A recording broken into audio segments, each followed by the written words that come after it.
তুমি দেখো আমি ব্লগটা কিরকম করে বানাই, তুমি শিখবা না নাকি আমার থেকে? আমি নিজেই জানি না ব্লগ বানাতে, তোমার কি শেখাবো? তবু আমি দেখো অত ওরকম করে ব্লগার না, আমি কিরকম বানাই তুমি আমার থেকে দেখা দেখা শিখো। না আমি তোমাদের শিখবো না। প্রথমে বলবে হবে না, এরকম হবে। হ্যালো এভরিওয়ান, তোমরা সবাই কেমন আছো, ভালো আছো, এটাও বলতে পারো।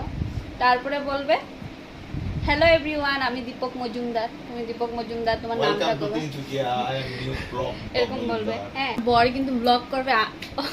ওকে আমি একটু করে শিখিয়ে দিচ্ছি, আমি নিজেই জানি না ব্লগ করতে, কেমনে ব্লগ করে, যেরকম পারি ওরকম যা তা ভিডিও বানিয়ে দিই, শেয়ার করি। কিন্তু একটা কথা কি, আমার ভালো লাগে এখন ভিডিও করতে করতে, এত ভালো লাগে, একটা ভিডিও যদি না ছাড়ি তো একদমই ভালো লাগে না। তার জন্য রোজ একটা শর্টমোট করে ভিডিও দিই, তো একটু বিজি থাকি তার জন্য।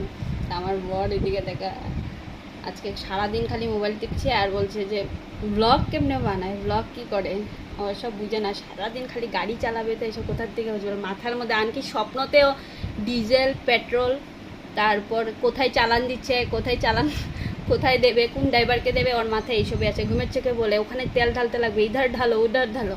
তো ওকে আমি শিখিয়ে দিচ্ছি ব্লগ বানানো। Bye bye.